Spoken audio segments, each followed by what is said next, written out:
head now to this day 2 of the Democratic National Convention by welcoming KTVU political analyst Brian Sobel back to the 9. Thanks for being with us.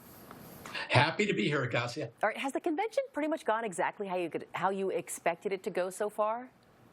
Well, day one was an excellent day for the Democrats for the convention.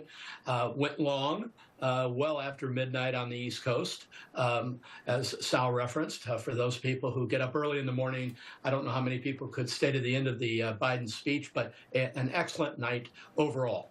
What was the impact of Mr. Biden's speech? He capped a lifetime of public service and also looked ahead. Well, he had three themes in that speech, and they were all very clear. First of all, he wanted to explore his own legacy, his 50 years in the public service. He wanted to go hard at Donald Trump, which he did over and over again. And then towards the latter third of the speech, he wanted to hand off to Kamala Harris and did so. And so three distinct pieces of the speech. I think he brought it together nicely. But the truth of the matter is, at this point now, this is not Joe Biden's convention anymore. It is now Kamala Harris's convention. Joe Biden will exit stage left, and this becomes the Harris-Walz show now. All right, another familiar face taking the stage tonight, former President Barack Obama. How important is his speech? Very important, because, you know, he wasn't on board with everything that was going on early on. I think he was concerned very much with Joe Biden being the candidate for the Democrat Party. I think he wanted to have a good feeling about the Harris campaign, but you know, tonight it will be a full-throated endorsement. It takes a little longer for some people to come to the position where they feel very, very comfortable with who the candidates are, and in this case, the nominees. And I think that's where Barack Obama is tonight. I expect him to give a great speech, as he always does, and joined, of course, by Michelle Obama as well. Do you think President Biden finally put to rest the rumors, the talk that he was forced out? No, not really. I think that's just it's a piece of American history at this point. I think a lot of people in the party knew that this would have been a very different convention had it been the nomination of Joe Biden and moving forward.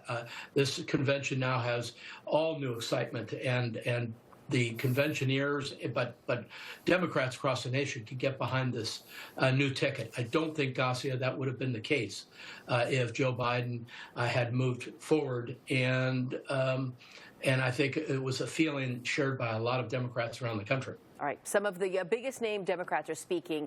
Some prominent Republican leaders also expected to speak in support of Vice President Kamala Harris. At this point, is there any indication that anyone's changing their mind out there because of what we're seeing unfold in Chicago?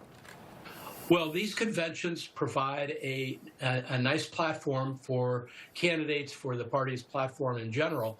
And so the Harris-Walz team will get a bump out of this convention. There's no question about it. They'll come out of this convention 4 to 7 points up. I think that'll recede over time as the campaign really gets going. But conventions provide a lot of enthusiasm for the party. It gets volunteers geared up, ready to go.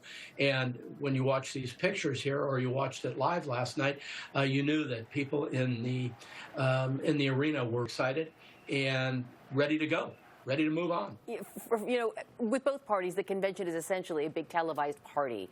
Do you expect to see a change in tone from Vice President Harris when she takes the stage on Thursday night? It's going to be interesting to see. I think she's got to make passing reference to the fact that Donald Trump has these liabilities in her view and in the view of Democrats.